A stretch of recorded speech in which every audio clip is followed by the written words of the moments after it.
Hola a todos, bienvenidos. Esta es la serie de Café Digital con Actem, que es el webinario número 2. Tal vez algunos de ustedes ya nos acompañaron en el webinario pasado. Y nada, la idea es hablar de estos temas interesantes, emergentes, que todos tenemos muchas preguntas que a lo mejor a veces no nos atrevemos a hacer, y es crear este espacio para compartir. Mi nombre es Pedro Espaillat y estoy sirviendo como moderador de estos espacios. He estado trabajando con Actem y Andrés Yuren, que algunos de ustedes conocen, en temas de digitalización en el sector empresarial y con las organizaciones empresariales. Les hablo brevemente antes de introducir a nuestro gran ponente.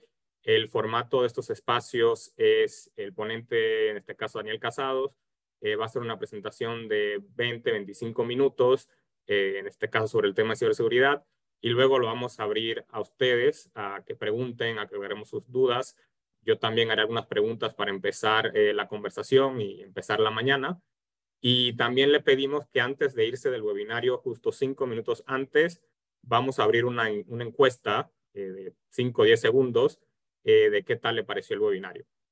Entonces, nada, sin más ni menos, introduzco a Daniel Casados, que va a ser nuestro ponente. Daniel es un experimentado ejecutivo y consultor senior, tiene mucha experiencia en ciencia de datos, ciberseguridad, los temas que vamos a hablar hoy, y ha trabajado con el BID, con la Secretaría de Economía de México, América Móvil en estos temas. Entonces yo ya aquí termino y Daniel te paso la pantalla para que empecemos el gran tema. Gracias. Muchas gracias, Pedro. Mucho gusto. Muy buen día a todos ustedes. Es un placer estar aquí y poder compartir con todos algunas ideas que esperamos generen discusión, generen una buena conversación, generen sobre todo reflexión. Vamos a abordar dos grandes temas. Uno ya muy tratado, no por ello necesariamente sumamente comprendido, sobre todo a un nivel masivo, que es la ciberseguridad. Y otro muy nuevo que está surgiendo, que se refiere a un concepto que vamos a explicar más adelante y que se entiende como datificación. Vamos a empezar con el punto número 1, que tiene que ver con ciberseguridad. Verán a lo largo de la presentación, en los siguientes minutos, que es un abordaje que no pretende ser tradicional, que no pretende ser de ninguna manera técnico, sino que trata de abordar diferentes aristas y perspectivas en torno a la ciberseguridad y su devenir. Empezamos por comentar a partir de un análisis que hizo la Oficina de Actividades para los Empleadores, la ACDEMP, donde ante una encuesta donde se preguntaba cuáles eran los grandes retos que las empresas consideraban son los más importantes para poder enfrentar un trayecto de transformación digital. En el quinto lugar de los retos, obstáculos que se manifestaron estaba el de ciberseguridad, antecedido por otros que tienen que ver con temas de costos, con temas de adaptación tecnológica, con temas de capacidades, etcétera. La ciberseguridad es un tema que está ahí, que preocupa, que es permanente y que habrá que entender las razones por las cuales se manifiesta de esta manera. La siguiente lámina, por favor, si son tan amables. Y algo que parece muy sencillo, muy simple, es atender el fundamento, las bases, qué es lo que la ciberseguridad busca asegurar. Y al hablar de ciber, pues estamos hablando del ciberespacio, manifestado como un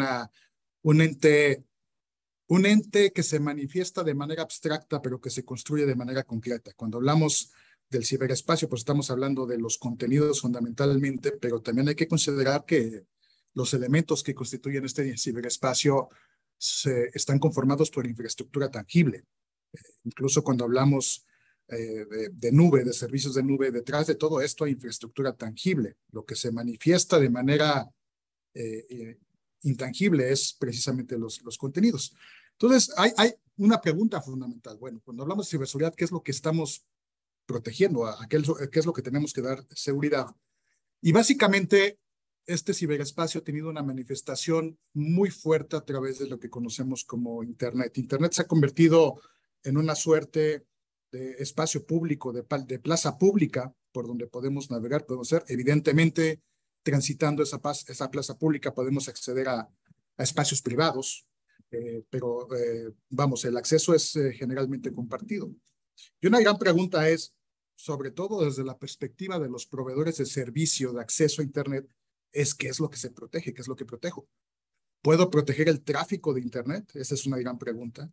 Pero debajo de este tráfico, ya visto como una masa indiferenciada, lo que está, digamos, de fondo, la materia prima mínima que podemos detectar, que conforma este tráfico, que conforman las aplicaciones, que conforma mi actividad en términos generales relacionada con las tecnologías de la información, son los datos.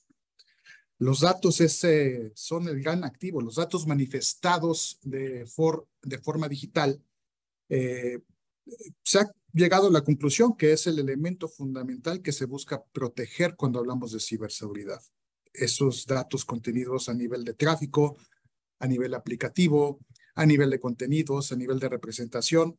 Los datos en su formato electrónico, digital, que transitan por Internet, son el gran activo que busca proteger el contexto y el concepto de ciberseguridad. La siguiente, por favor. En términos también muy generales, ¿cuáles son los retos que hemos visto que enfrenta la ciberseguridad en diferentes entornos, en diferentes espacios, en diferentes geografías? Bueno, primero, la ciberseguridad se ha manifestado como un elemento de muy alta especialización, un elemento que se ha vuelto inasible para el uso común por su complejidad, por la cantidad de elementos técnicos, tecnológicos, teóricos que contiene. Y eso se ha transformado en que el acceso a esta ciberseguridad haya en principio sido reducido para un pequeño grupo, tanto de alta especialidad como de alta posibilidad, sobre todo financiera. Y de ahí ya empieza, digamos, la ciberseguridad provista como un espacio solamente, insisto, asequible para ciertas élites tecnológicas que lo pueden acceder. Por otra parte, y de forma muy natural, en el transcurso de la construcción de nuevos elementos con los que empezamos a convivir, pero no tenemos la certeza de cómo se irán manifestando, pues no hay necesariamente marcos de referencia normativos generales, globales, que podemos acceder.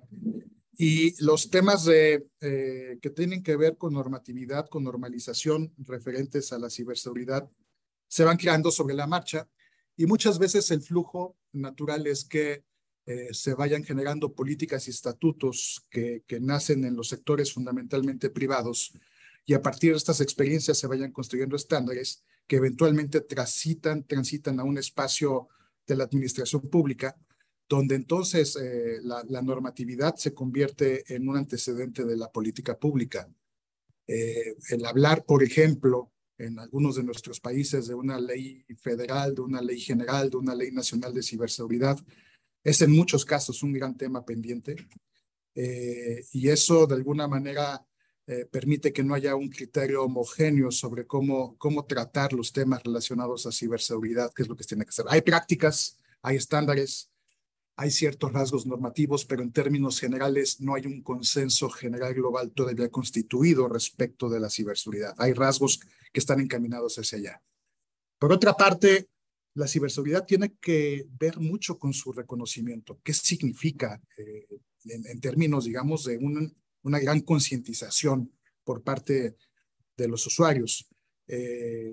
Una concientización que se antoja ocasionalmente difícil por esta intangibilidad que caracteriza a la ciberseguridad. No es lo mismo que yo con mi percepción pueda reconocer una situación de peligro caminando por la calle o estar en un lugar, que estar conectado en un mundo donde yo no tengo esa sensibilidad, yo la pierdo, y poder reconocer qué significa un peligro que amerite tomar una acción, es un tema que implica una educación, una formación que no se da de manera natural en el mundo tangible, digamos. Y ahí es muy importante reconocer que hay que hacer esfuerzos relacionados con esta concientización que tiene que ver con pues una educación digital, por supuesto, que tiene que ver con la idea de cuáles son los impactos que yo puedo tener y las responsabilidades que yo puedo tener respecto del uso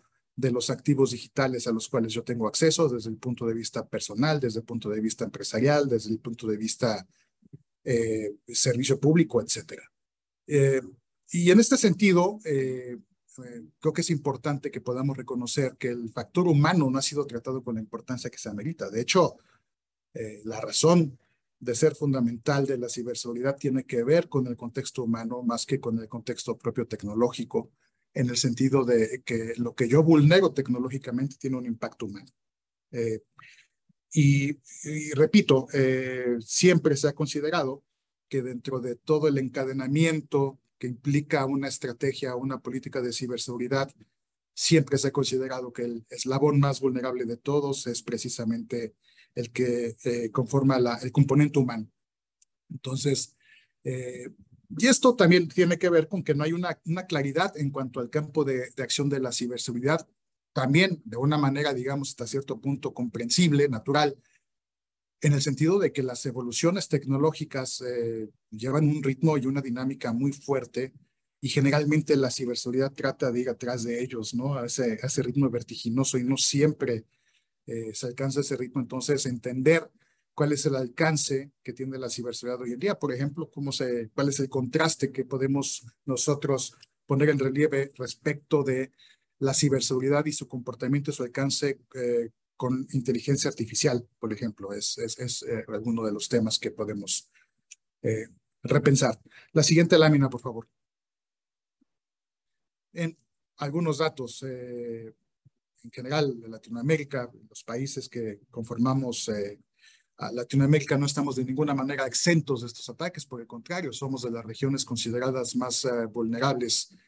Se registran en la región cerca de 200 millones de intentos de ciberataques. Esto representa 14.5% de lo que es el espectro global de ciberataques. Y tiene mucho que ver este porcentaje relativamente alto de ataques de ciberseguridad en Latinoamérica tiene que ver en contraparte con la capacidad de defensa que se ha estructurado, que existe en nuestros países y que esa capacidad esté relacionada íntimamente con estos acuerdos que mencionamos, con esta capacidad normativa, con esta política pública que debiera existir en torno a la ciberseguridad y que a partir de las experiencias que se producen con estos eventos entre cada uno de los países tengamos la capacidad nosotros de compartir cuáles son las prácticas que nos han funcionado, cuáles son las que no tanto, etcétera, y podamos en conjunto, más allá de lo que son las definiciones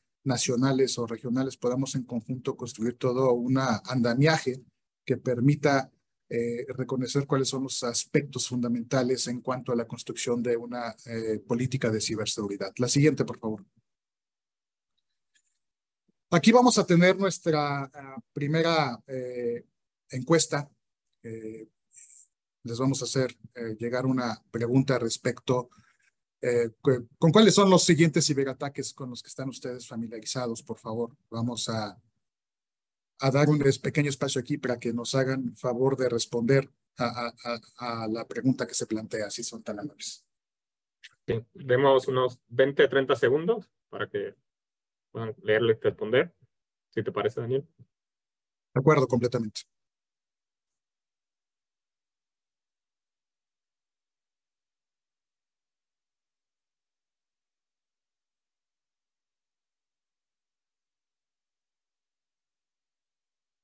Con honestidad se respondan, que es para que aprendamos.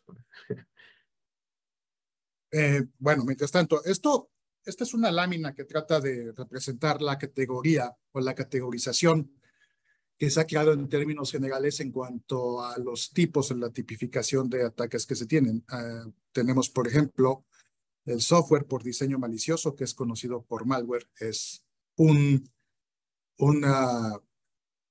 código que se diseña ex profeso para atacar. Tenemos engaños por vía electrónica, que se conoce como phishing. Y aquí hay una funcionalidad actual, porque al final de cuentas el phishing es una táctica, es un proceso, mediante que, por ejemplo, el malware es una herramienta. Entonces, el phishing es una herramienta que generalmente ocupa un malware. Nos llega un correo electrónico muy bien diseñado y cada vez mejor diseñado, ¿no? Donde nos engaña, aparenta ser un correo electrónico que viene de una fuente fidedigna, real, confiable. Como yo la reconozco como tal, la recibo y actúo en consecuencia. Me pide ese correo electrónico que yo acceda a una, generalmente, por ejemplo, a, a un hipervínculo. Yo doy clic en el hipervínculo y es a partir de ahí donde empieza a funcionar un malware que empieza a capturar información, no solamente dependiendo del alcance que tenga este malware, no solamente la información que yo puedo proveer como usuario, sino incluso la capacidad de penetrar información que está dentro de mi entorno digital. El phishing es por excelencia, digamos, la más reconocida de todas las tácticas de ataque. Pero tenemos otros tipos, ¿no? Impedimento de acceso por negación de servicio. Tuvimos elecciones el domingo pasado en México y hay diferentes distritos electorales y diferentes institutos electorales que empiezan a funcionar durante estas elecciones.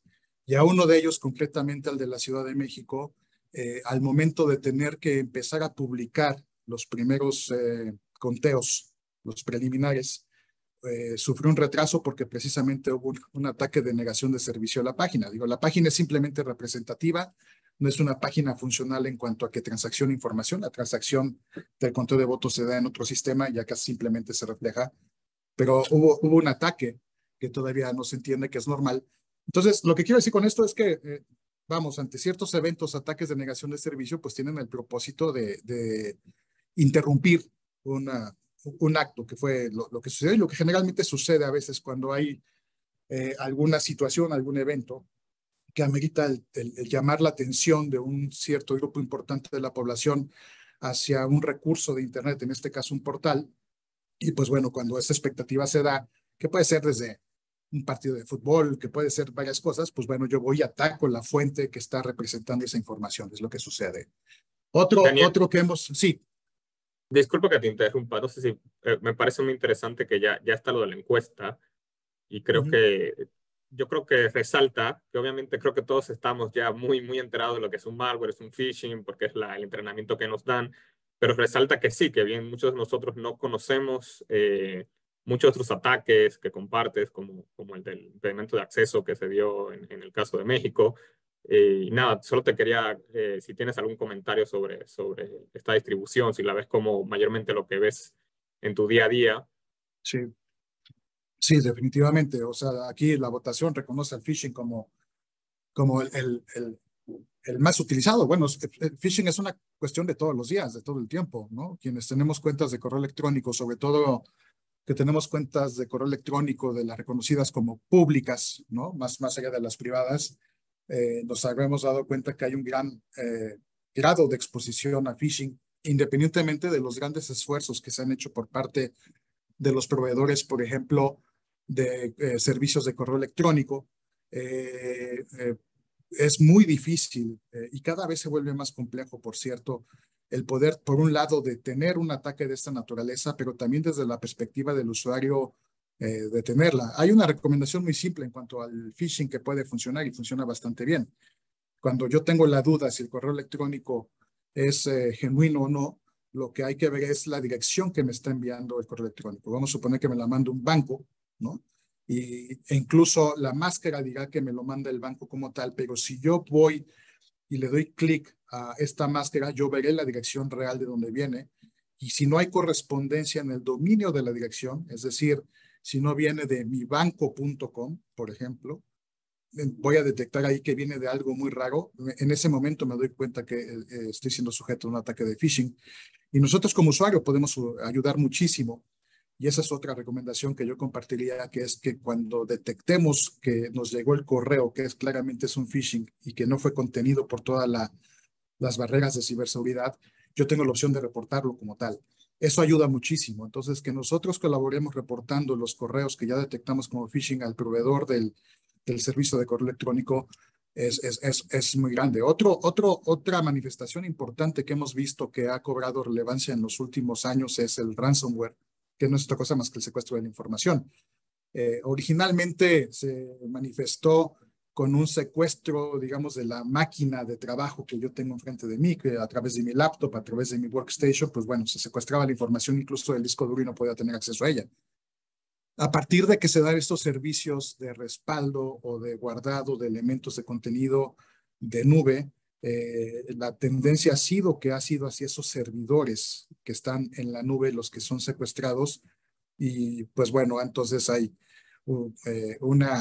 una cadena, digamos, de acciones que tiene que ver con un aviso, ya secuestra tu información, evidentemente no puedes acceder a ella, me tienes que hacer un depósito tal cuenta en bitcoins, generalmente sucede esto, y si no me pagas, voy a empezar a propagar la información, y de hecho te doy una muestra de esta información para que entiendas que realmente tengo tu información. Voy a empezar a ver. En fin, y así podemos hablar de varias de ellas. La siguiente, por favor. Responsabilidades.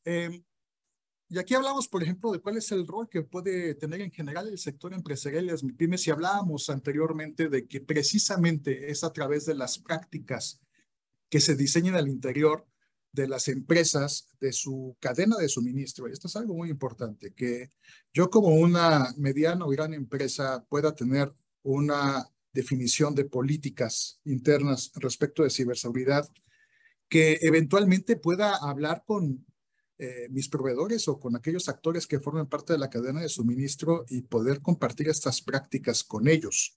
Muchas de las vulnerabilidades que se dan al interior de las empresas y de sus cadenas de suministro se dan a partir de la vulnerabilidad representada en uno de estos eslabones de la cadena de suministro.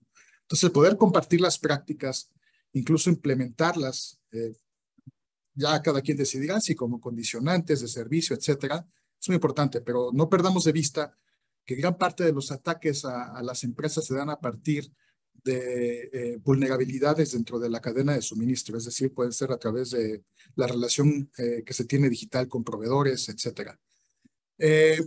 Algo muy importante, y esto ya digamos es a un nivel mucho más amplio, es la tendencia que hay, cada vez van a escuchar más este concepto de que se defina la ciberseguridad como un derecho, que sea la ciberseguridad dada de facto. Así como se habla de Internet como un derecho y se propone el Internet, en algunos casos gratuito para toda la población, deberíamos entender desde ya que la ciberseguridad debería ser un componente sine qua non que acompañe esta caracterización. Entonces, la ciberseguridad, habilitarla como un derecho, implica darle apertura a la ciberseguridad para sectores que hoy en día no lo tienen, tanto en el sector empresarial como en el sector de los ciudadanos. Insistimos en el rol de las políticas públicas, tiene que haber un consenso y tiene que haber un trabajo muy importante para que los gobiernos y su administración pública estructural tome o considere la seriedad que amerita la ciberseguridad y elevarlo a un estado de política pública.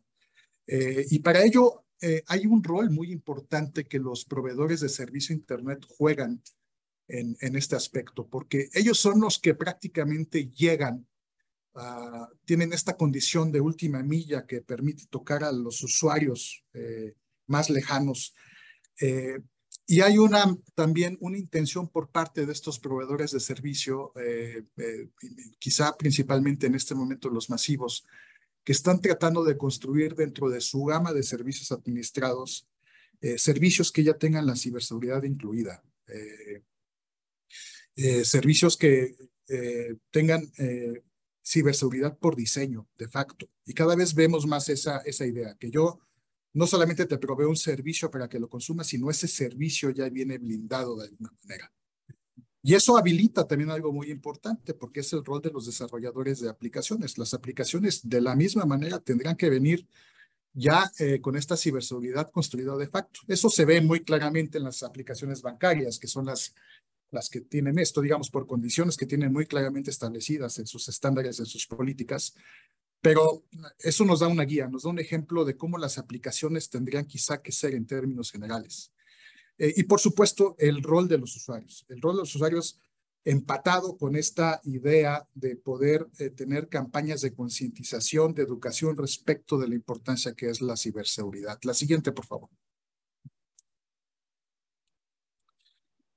Y podemos tomar como ejemplo, mire, ponemos aquí el Hub Digital para MIPYMES, la Fedecámara, ¿no? En Honduras, porque esta idea de tener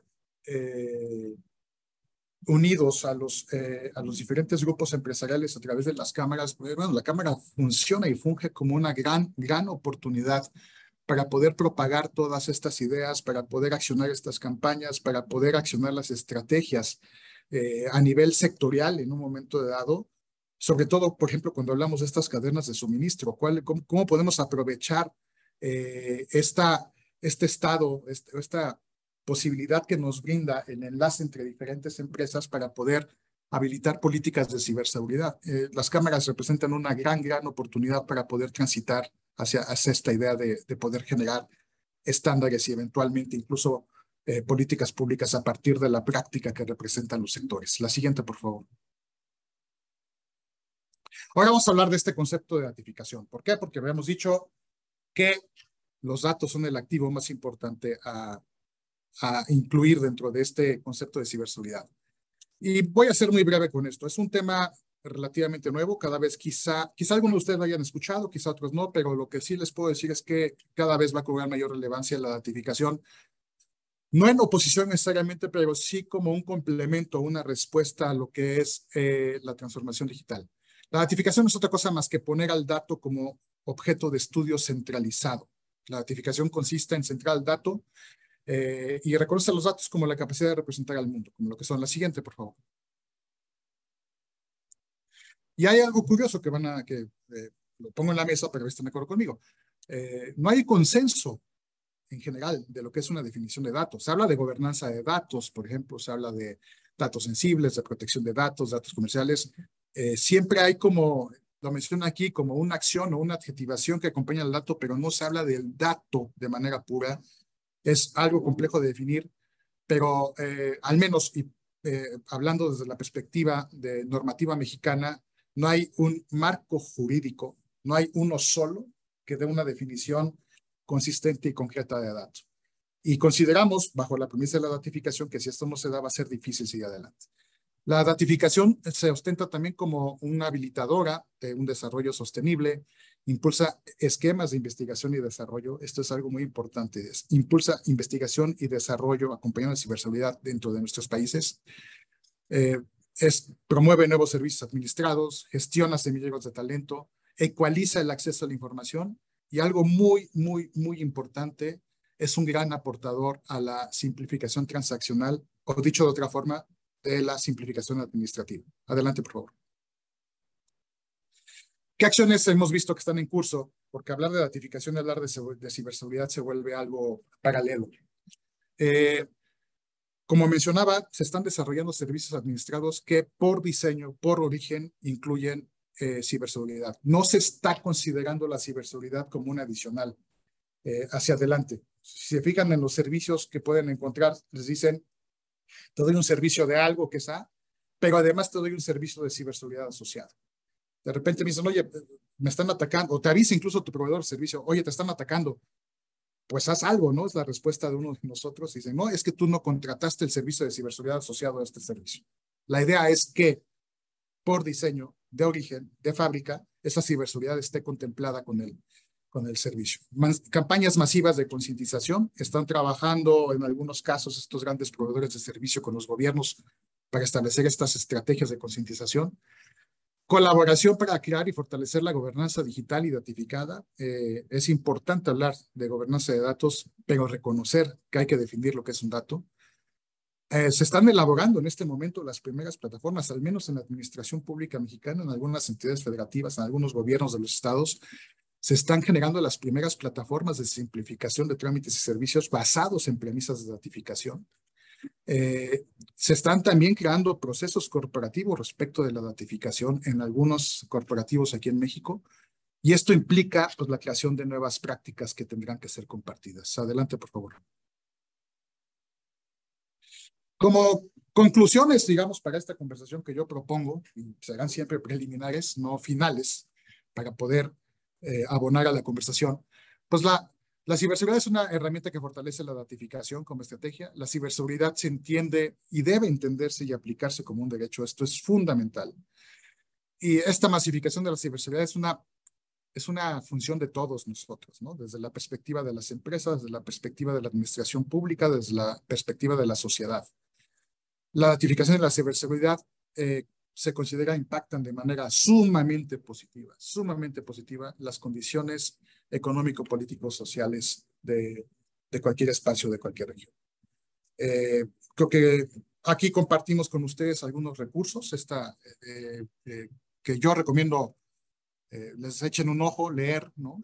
Que pueden ilustrar mucho sobre conceptos ya mucho más profundos de lo que es no solamente la ciberseguridad como tal, sino las condiciones de ciberseguridad en Latinoamérica y concretamente en algunos países de Latinoamérica respecto de los temas que hemos tratado aquí. Aquí está mi contacto, mi correo electrónico, por cierto, también, a sus órdenes para cualquier cosa que se ofrezca. Y entiendo, Pedro, que con esto llegamos al final y entramos a la etapa de preguntas y respuestas, si no estoy equivocado. Muchísimas gracias, Daniel. Creo que excelente presentación. Creo que una queja que vamos a tener siempre es que no da el tiempo para todos esos aprendizajes, pero creo que el interés de nosotros es que empecemos, que esto sea un inicio de no empezar a pensar estos diferentes temas de tecnologías disruptivas, ya sea inteligencia artificial o ciberseguridad en este segundo webinario. Y nada, antes de empezar las preguntas, comparto las cosas que se me dispararon en la cabeza, que dijiste, algunos temas. Yo creo que es esencial lo de pensar que los datos son materia prima y son materia prima para el sector empresarial sobre todo, y pensar cómo sacamos esto de la identificación, lo sacamos adelante y lo aprovechamos como áreas de negocio, ver su valor. Y me llamó mucho la atención lo que dijiste de que, claro, yo cruzo la calle, un callejón oscuro, se me disparan cosas de alerta, pero no estamos enfocados en que esto pase en lo digital. Y ya muchos pasamos más tiempo en nuestro celular, en las redes sociales, haciendo esto y aquello, que cruzando una calle o pasando un callejón oscuro. Y creo que es muy importante verlo así, y que somos, como tú bien dices, el humano es el talón de Aquiles de la ciberseguridad. Y algo que también creo que se me va a quedar para todos los webinarios, y lo dije en el webinario pasado de inteligencia artificial, es que en nuestra región tenemos que aceptar que la digitalización es lo más global que hay. Y si no regulamos y nos protegemos, pues va a venir algún desarrollador en China que nos va a robar la data, vamos a tener que hacer lo que la Unión Europea quiera, ajustarse a la región. Creo que son cosas que tenemos que tener en cuenta. Y por último, como mensaje a las organizaciones empresariales y el sector empresarial, creo que es muy importante lo que dices de la cadena de suministro y que ellos sean entes de gestionar y accionar y de concientizar y educar. O sea, las organizaciones empresariales, las cámaras de por sí, en su membresía, tienen esta riqueza de miembros que se comunican. Y esto de ser un ente de concientizar, educar y compartir mejores prácticas, lo veo esencial para las organizaciones empresariales, además de hacer el diálogo social a nivel de que haya políticas públicas de ciberseguridad que se enfoquen en el sector empresarial y que es bueno para el sector empresarial. Entonces, nada, con ese cierre, para empezar, si quieren pueden empezar los participantes ya sea a poner preguntas por el chat o pueden levantar la mano y yo los trataré de identificar. Eh, pero para empezar quisiera, Daniel, preguntarte tal vez un poquito que hables más de qué se puede hacer con el marco normativo. ¿Por qué tú hablas un poco de que le falta rigidez? ¿Qué es esta rigidez que le falta? ¿Cuál es la experiencia, por ejemplo, de México en qué se está desarrollando? Tal vez compartir un poco de eso. Sí, gracias, Pedro. Tiene que ver con un tema de políticas públicas, desde la perspectiva y entender lo que es una política pública, digamos, es la capacidad de entender una necesidad que se manifiesta en el sector social, empresarial, ciudadano, etcétera, y que pueda haber un acto de normatividad, de regulación hacia ciertos comportamientos. Y ha habido una intención fundamental por traducir este evento de política pública en política digital. Se ha hablado fundamentalmente de la creación de entidades que tienen que ver desde la perspectiva de los gobiernos, áreas que estén dedicadas a gobierno digital, por ejemplo, política digital, estrategia digital, dependiendo de cuál es el país, y hay países que tienen más desarrollo dentro de esta estructura organizacional de gobierno. Eh, Hay algunos que incluso han logrado ya desarrollar dentro de este ámbito del gobierno digital o de lo digital espacios totalmente especializados en ciberseguridad desde la perspectiva del servicio público y de la administración pública. Y es desde ahí donde se empiezan a trazar las líneas normativas que eventualmente se pueden traducir en leyes. Y estas leyes son las guías fundamentales que nos dicen cuáles son los mínimos que debemos tener nosotros para poder responder a los eventos relacionados con ataques cibernéticos. Si bien hay algunos países que tienen cierto desarrollo en esto, yo considero que la mayor parte de los países de Latinoamérica carecen, quizá partiendo de esta premisa de gobierno digital para hacerlo.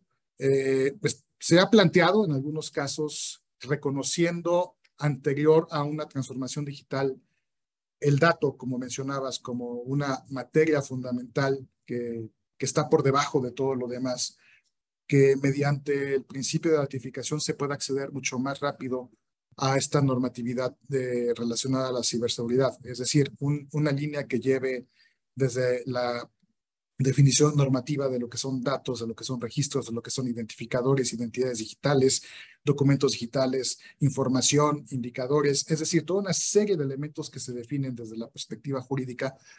A partir de ahí, entonces, definir los elementos de ciberseguridad puede ser un poco menos engorroso que hacerlo desde la perspectiva pura de la transformación digital. Eso es algo que se está experimentando en algunos países, pero también hay otros países que ya iniciaron el trayecto a partir de la política digital como tal, y de la política digital es de donde se desprende generalmente la política de ciberseguridad. Lo que sí no tenemos es un consenso ni global ni latinoamericano respecto del tema, ¿no?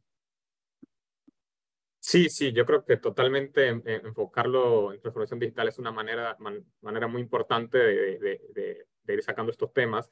Y bueno, y que yo también siento que muchas veces como que vamos saltando. Ya llegó la inteligencia artificial, pero no tenemos nada sobre ciberseguridad. O en el caso de mi país, hubo que, con los sistemas financieros, el fintech, hacer una ley de protección de datos en finanzas, pero no hay una de protección de datos personales. Y creo que hay una falta en la región, como tú dices, de sentarnos y desarrollar estas normativas que son básicas para todo lo que viene. El dato es, como tú dices bien, la materia prima. Bueno, lo abro, creo que alguien tenía una pregunta, no sé si del equipo ahí, Melanie, me ayuda a identificarla, a la persona, o si se puede ella misma hablar. Hola, buenos días, Benjamín Miranda desde México. Yo laboro en Canifarma, en la Cámara Nacional de la Industria Farmacéutica, y mi pregunta es, ¿cuál es la mejor forma de educar, si se puede decir, al usuario? Porque yo veo que es la cadena, es la parte más débil de la cadena, y aunque tengamos los mejores sistemas, si alguien le da clic al link, pues ya sabemos que ya pasó, ¿no? ¿Cómo es la mejor forma de educar a la gente, si se puede decir? Muchas gracias. Gracias, muchas gracias por la pregunta. No, no hay como tal, una mejor manera. Lo que sí hemos visto es que el establecer prácticas relacionadas a este tema dentro, ya sea de las empresas, dentro de las industrias, ayuda mucho. La campañas intensivas ha sido de los temas que yo particularmente he visto que más han funcionado.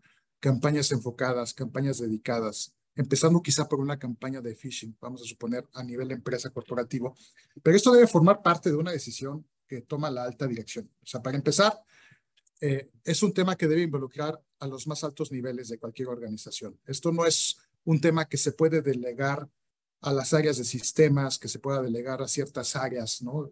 No es un tema que debe reconocerse, y creo que la clave es esa. Es un tema que debe reconocerse dentro de las prioridades más altas de la agenda corporativa y establecer las estrategias, las políticas respecto no solamente de ciberseguridad, sino de su comunicación. Y esa comunicación tiene que ver con el ejercicio y uso de campañas de concientización permanentes que se dan ahora sí, digamos, a partir de la estrategia que se defina como una suerte de comunicación corporativa o comunicación social, el poder decir, vamos a implementar los primeros 2 meses una campaña anti-phishing. Ahora vamos a una campaña anti-malware, campañas que se diseñan por diferentes temáticas. Ahora voy a hacer una campaña de cómo cuidar las contraseñas, el uso de contraseñas. Y ahora voy a hacer una campaña que va a estar dirigida a que no usemos USBs, por ejemplo. Pero creo que aquí la clave es que para poder desarrollar ese esquema de comunicación, para traducirlo en una campaña intensa, permanente, constante, tiene que ver, y creo que la clave es, con que el tema se reconozca al más alto nivel dentro de cualquiera que sea la corporación o de la cámara, y desde ahí poder hacer el diseño estratégico, táctico de cómo se va a implementar una comunicación que tenga el sentido de transmitir información, un cierto grado de educación respecto de ciberseguridad. La clave es que el tema sea asumido al más alto nivel dentro de cualquier corporación. Gracias. Perfecto, muchas gracias. Creo que tenemos, Daniel, otra pregunta en el chat. Si quiero dejo que la leas, pero la leo en voz alta. ¿Cómo se aplica la ciberseguridad en la manipulación de la inteligencia artificial? Porque al final estamos manejando datos y puede que exista una falta de transparencia de la inteligencia artificial al ser sistemas autónomos. Luego hay una segunda pregunta. Se habla de los ciberataques y cómo impactan negativamente la información que manejamos día a día. ¿Cuáles son los mayores adversarios de la inteligencia artificial? Es todo un tema. Es todo un tema porque si pensamos la inteligencia artificial, digamos, como un grupo de desarrollos y sistemas, que de hecho lo son, uno tiende a pensar que como tal tiene un componente de ciberseguridad. Pero el tema con la inteligencia artificial, sobre todo la generativa, es que está produciendo en tiempo real información que va coleccionando y que tiene la gran virtud de proporcionarla en un esquema lingüístico totalmente reconocible como humano. Entonces, que se puede intervenir un sistema que produce mediante sus diferentes algoritmos ¿no? O sea, una inteligencia generativa y poderla intervenir, pues puede tener diferentes efectos. Digamos, uno muy simple es pues, simplemente pierdo el acceso, ¿no? O sea, puedo tener un ataque de negación de servicio a cualquier página de inteligencia artificial y bueno, ahí no pasa gran cosa más que pierdo el servicio. El tema es, y como plantea la misma pregunta, la ciberseguridad, más allá de generar alguna molestia en cuanto a la degradación de servicios, cuando realmente se hacen de los contenidos de la información y eventualmente de los datos que pueden ser sumamente estratégicos, importantes, confidenciales para las personas, para las corporaciones, para los gobiernos, y que esos datos, en su grado de confidencialidad, por la razón que sea, puedan ser expuestos, puedan ser compartidos. Entonces, el grado de exposición de la información que yo no quiero compartir al ser expuesta, pues es lo que genera un gran daño. No solamente, digamos, en un esquema de ciberseguridad, pensemos en comportamientos en redes sociales, por ejemplo, ¿no? Cuando se me exhibe, ¿no? A mí como persona a través de redes sociales en comportamientos que para mí son propios, íntimos, pues es un fuerte ataque, digamos, a la persona. Sucede algo parecido con estos ataques de ciberseguridad, y hay que pensarlo en ese contexto, no pensarlo solamente en el contexto del ataque digital como tal, sino en el contexto de la afectación que puede tener a la reputación de las empresas, la reputación de las personas, la reputación de los gobiernos. A mí me parece que si pudiésemos de alguna manera sumarizar cuál es el gran efecto negativo que tiene un ataque de ciberseguridad, es la afectación a la reputación, como mencionaba. Y en términos de inteligencia artificial, pues es un gran tema porque es un tema permanentemente en desarrollo. Entonces, creo que aquí también volvemos a lo mismo. Si lo vemos en términos reputacionales, ¿qué tanto la inteligencia artificial podría estar afectando? Es decir, más allá de la ciberseguridad, ¿qué otro tipo de afectaciones pueda yo tener? Ojo, que yo puedo alterar algoritmos mediante la violentación de los esquemas y hacer que un sistema de inteligencia artificial empiece a responder con información para el cual no estuvo originalmente diseñado, sino información alterada. Ese es un tema que hay que cuidar mucho. Más allá de los temas tradicionales éticos que tienen que ver con inteligencia artificial, la intervención de los sistemas que producen o generan estos contenidos a través de ella es lo que la ciberseguridad debe atender.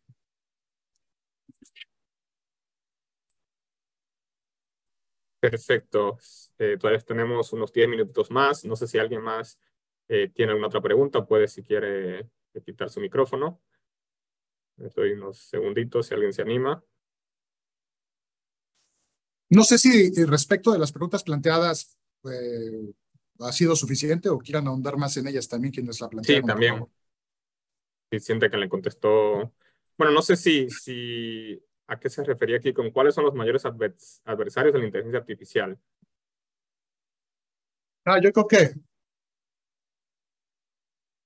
Yo creo que quien la genera, ¿no? Ya.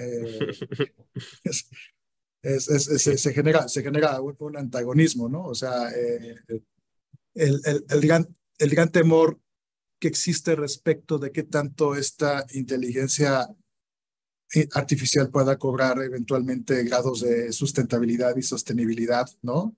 Y autosuficiencia. Son los grandes temores que tenemos los creadores de esta inteligencia artificial, ¿no? Entonces, Cuando eso la película se vuelve, es una opinión cuando la personal, ¿no? película se vuelve realidad. Ujú, Bien. claro. Bueno, entonces, nada, aprovecho y te sigo, aprovecho esos minutitos que tenemos y sigo haciendo algunas preguntas. A mí me gustaría hablar un poco a nivel de los ciberataques, porque como bien vimos, todos estamos muy familiarizados con el phishing y tú hablaste un poco, nos enseñaste un poco más de negación de servicios y eso, pero me gustaría hablar un poquito más de temas como ingeniería social, día cero, software por diseño, que mencionaste un poco. Si nos explicas un poco en qué consisten estos ciberataques. Claro, con todo gusto voy a empezar por la ingeniería social, que me parece que es el más abarcador, por lo menos. O sea, la ingeniería social consiste en el diseño de cualquier mecánica de ataque cibernético, cualquiera que sea. Puedes utilizar herramientas como las que se han mencionado, pero la ingeniería social tiene que ver con la forma en que yo voy a encontrar la vulnerabilidad en el comportamiento humano. Eh, y ese comportamiento humano que, como mencionamos anteriormente, no está preparado porque no hay una percepción natural de la sensación de peligro en el ciberespacio como no lo hay en el espacio real. Eh, y no tiene otra opción más que la reeducación y la preparación también, como mencionamos. La ingeniería social consiste en toda esta analítica que tiene que ver con el comportamiento humano para encontrar su vulnerabilidad. Que yo mande un mensaje de WhatsApp después de que yo capturo ciertas conversaciones primero y entienda cuál es el comportamiento comunicacional lingüístico que se establece y yo pueda entonces hackear una cuenta y emular el lenguaje con el que me comunico para pedirte prestado dinero a ti, Pedro, y que yo que nunca te pido prestado, digas, oye, pues si me está pidiendo es porque realmente está en una situación peligrosa y empiezo a generar, digamos, toda esta emocionalidad dentro del usuario para que yo finalmente, en dónde te deposito y me das los datos y te deposito y resulta que horas después me entero que tú nunca me mandaste un mensaje y ya hice el depósito, etcétera. Bueno, el diseño de ese tipo de ataques tiene que ver con ingeniería social, ¿no? O sea, ¿cómo, cómo analizo yo comportamiento humano para hacer esto? El ataque, este ataque también típico que se dio durante algún tiempo, donde en los eventos, ¿no? De diferentes eh, actos empresariales, por ejemplo, te daban tu kit, ¿no? Porque ibas a visitar y te daban tu USB. Eh, y empezó a haber un boom del uso de las USBs en su momento y lo que hacían era de repente o entregar o dejar tiradas USBs ahí en el camino, tú las recogías y en realidad lo que tenía dentro de esa USB cuando tú la conectabas a tu computadora era un malware que se activaba. Entonces, pero qué es lo que dispara todo esto? Un comportamiento humano. Entonces, cómo tú prevés este trabajo? Pues tiene que ver con todo este tema de campañas de concientización de usuario, porque el ataque se da fundamentalmente a partir de la ingeniería social. Ese es el gran diseño que genera el atacante. A partir de ahí es donde empieza a generar las herramientas o los diferentes tipos con los que puede atacar. Phishing es un medio, malware es una herramienta, ransomware es una acción, negación de servicio es una molestia, y así podemos ver diferentes cosas. Pero a mí me parece que la ingeniería social es la que engloba todo el universo posible de diseños de ataques, etcétera, porque finalmente va a ser difícil que no sea a través de un comportamiento humano. Por ejemplo, las contraseñas es otro gran tema. Eh, que cada vez se está cuidando más con autenticación, con diferentes recursos, pero el uso y manejo de contraseñas no deja de ser un tema. Al final de cuentas, la interfaz por excelencia o el punto final, la última milla, es una interfaz humana. Y es por ahí por donde se da todo esto. Perfecto.